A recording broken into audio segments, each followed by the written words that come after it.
La naturopathie, l'auriculothérapie, bon, on en entend parler partout, n'est-ce pas? Ces thérapies alternatives, elles séduisent de plus en plus de monde. On y cherche des solutions un peu plus naturelles, une écoute différente. Mais attention, derrière cette popularité, il y a une question qui est absolument essentielle. Quels sont les risques? C'est justement ce que les autorités sanitaires françaises nous aident à décortiquer.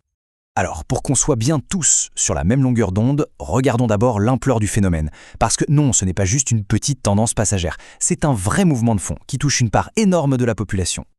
Mais alors d'où ça vient tout cet engouement? Eh bien, la réponse, elle se trouve dans une quête de bien-être qui est de plus en plus partagée, et puis aussi dans cette attirance pour des solutions qui paraissent plus naturelles. Mais à quel point ce phénomène est-il vraiment répandu? Accrochez-vous bien, le chiffre est assez bluffant, 60%. C'est la part de la population française qui a déjà essayé au moins une pratique de soins non conventionnels. On parle de plus d'une personne sur deux. Ce n'est donc plus du tout une niche, c'est un véritable fait de société. Et forcément, face à une telle demande, l'offre est immense. L'Organisation mondiale de la santé en a compté plus de 400 différentes à travers le monde. C'est un marché absolument colossal qui ne cesse de grandir.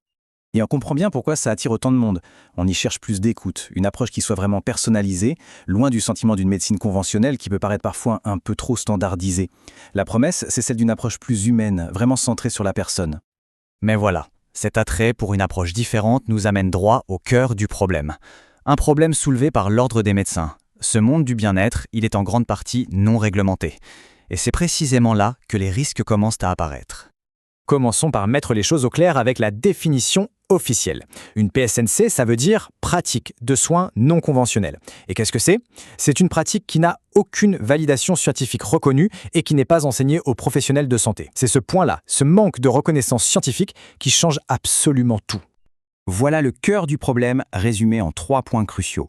Il n'y a aucune formation officielle requise pour s'installer, aucune preuve scientifique de l'efficacité n'est exigée, et surtout, il n'existe aucun organisme de contrôle. C'est un véritable vide juridique et scientifique. Et ce manque total de cadre, eh bien, ça crée des risques bien réels. L'Ordre des médecins les a étudiés de près et les a classés en 3 grands dangers pour les patients. Le tout premier risque, le plus direct, c'est l'exercice illégal de la médecine. Ça veut dire quoi? C'est quand une personne qui n'est pas qualifiée accomplit des actes qui sont en fait légalement réservés aux médecins. Alors, qu'est-ce qu'un acte médical d'un point de vue légal? C'est très précis. C'est poser un diagnostic. C'est proposer un traitement dans le but de guérir. Ou encore prescrire des médicaments, même homéopathiques. Chacune de ces étapes demande des connaissances et une responsabilité que seul un professionnel de santé diplômé peut vraiment assumer. Le deuxième danger majeur, lui, touche directement à la santé. On parle de dérive thérapeutique, c'est-à-dire quand une pratique qui n'est pas validée scientifiquement finit par causer un vrai préjudice à la personne qui la suit. Ce préjudice, il prend souvent la forme de ce que la justice appelle la perte de chance. Et ça, c'est un concept extrêmement sérieux. Il s'agit de la disparition bien réelle et confirmée d'une possibilité de guérison, tout ça parce qu'un traitement efficace a été retardé ou carrément remplacé par une méthode qui, elle, est inefficace. Et attention, ce n'est pas juste une hypothèse en l'air. Le ministère de la Santé lui-même est très clair là-dessus. Il met en garde noir sur blanc contre ce risque de perte de chance quand la prise en charge médicale conventionnelle est retardée. Le troisième danger est peut-être le plus sournois, le plus insidieux. Là, on ne parle plus seulement de santé physique, mais bien de manipulation psychologique et d'exploitation pure et simple.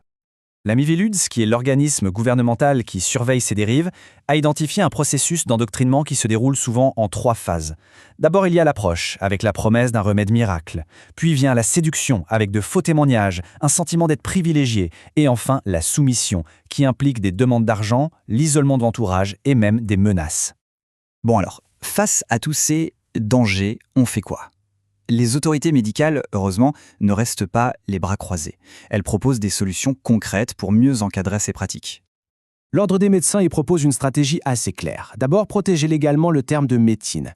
Ensuite, contrôler les formations de ces praticiens. Bien sûr, informer massivement le public et surtout remettre en place un groupe d'experts pour évaluer objectivement toutes ces pratiques.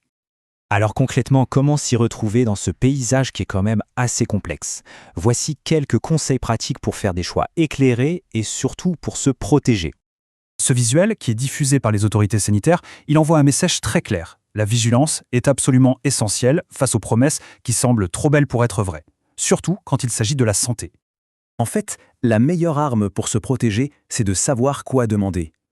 Avant de s'engager dans une démarche, il y a des questions absolument cruciales qu'il faut se poser. Il faut toujours demander Quelles sont les qualifications exactes du praticien? Est-ce qu'il existe des preuves scientifiques solides de l'efficacité de sa méthode? Est-ce que cette pratique est compatible avec un traitement médical en cours? Et le point vraiment le plus important, si on vous demande d'arrêter un traitement prescrit par un médecin, c'est un signal d'alarme absolu. Il faut aussi penser à vérifier s'il possède une assurance professionnelle, c'est un gage de sérieux.